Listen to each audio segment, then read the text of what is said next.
ko war a jëkk wax daal mooy le 31 décembre Diomaye yi dafa taxawoon mu ne ay réforme la am yoo xam ne Sénégal daje nañ ci ay daje yu bokkut ba liggéey ay réforme jox ko commission yi ñu defar ko ba mu àgg ba jox nañ ko moom ci boppam mu ne fii ak mars danaa dugal réforme yooyu assemblée nationale ñu wate ko man de ab député laa ba fii may wax ak yow weeru mars moom jeex na président andiwu fa dara waaw loolu nag man lu tax président mën a taxaw discours à la nation ak ni mu sàkkaree ak président ni mu sàkkaree ak kàddu président ni mu sàkkaree nga wax ba noppi man la nga waxoon amut loolu moom wax dëgg yàlla dinaa ko ci poser question maanaam lan la ñuy waxaat bu ñëwee ak bu ñu waxee lan lañ ci jàppati parce que lii moom moo ko wax te 31 décembre bi jàll te gisuñu ko te ni nga koy xaar nag vraiment parce que ñun ba ci Sonko sax wax na ko barki démb maanaam ma ne sunu mandat bi mandat réforme la yow loo xam ne mooy sa yuquk mandat mooy ay réforme yooyu ñu indil la ko yow mënoo sax joxe ko dugal ko kon day mel ne maanaam mandat bi day mel ne bu dee xool nañ luy yuur gi dëgg mooy échec loolu lay nuróol discours Diomaye nag neexut a xaar dara waaw neexut a xaar dara Ablaye Wade bu daa wax dañuy wax man bi may gone dañ daa wax Ablaye Wade lu muy bëgg a waxati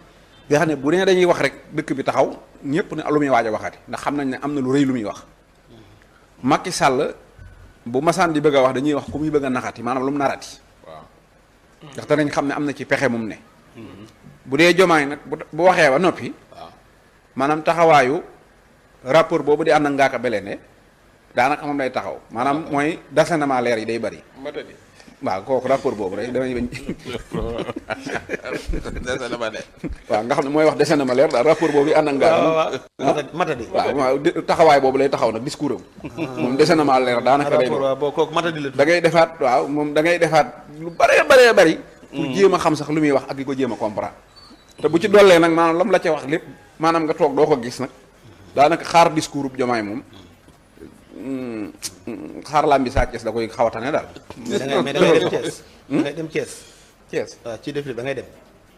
ah déet man nag moom man. wala Mbuur daal moom suba maa nga fa. incha allah waaw ci Seydina Ousmane. mais boo fa jógee yaa ngi lay xaar Thiès. macha allah ca Mbuur. man daal foofa laay dem. waaw. jërëjëf dalal Sonko tàcc ko jàppale Mettal ak. di leen yëri seen i tàccu Cheikh Bara di leen yem ci seen i tàccu. yem leen seen i tàcc te bàyyi tàcc président Diomaye. waaw détournement des xam nga ñoom dañoo détourné suñu président ñu koy seet gisaguñ ko ñoom ñun tamit ñu détourné seen i tàcc la. nga dëgg de ñoo jël seen président yi. macha allah ngeen jël seen i tàcc. waaw. jërëjëf honorable député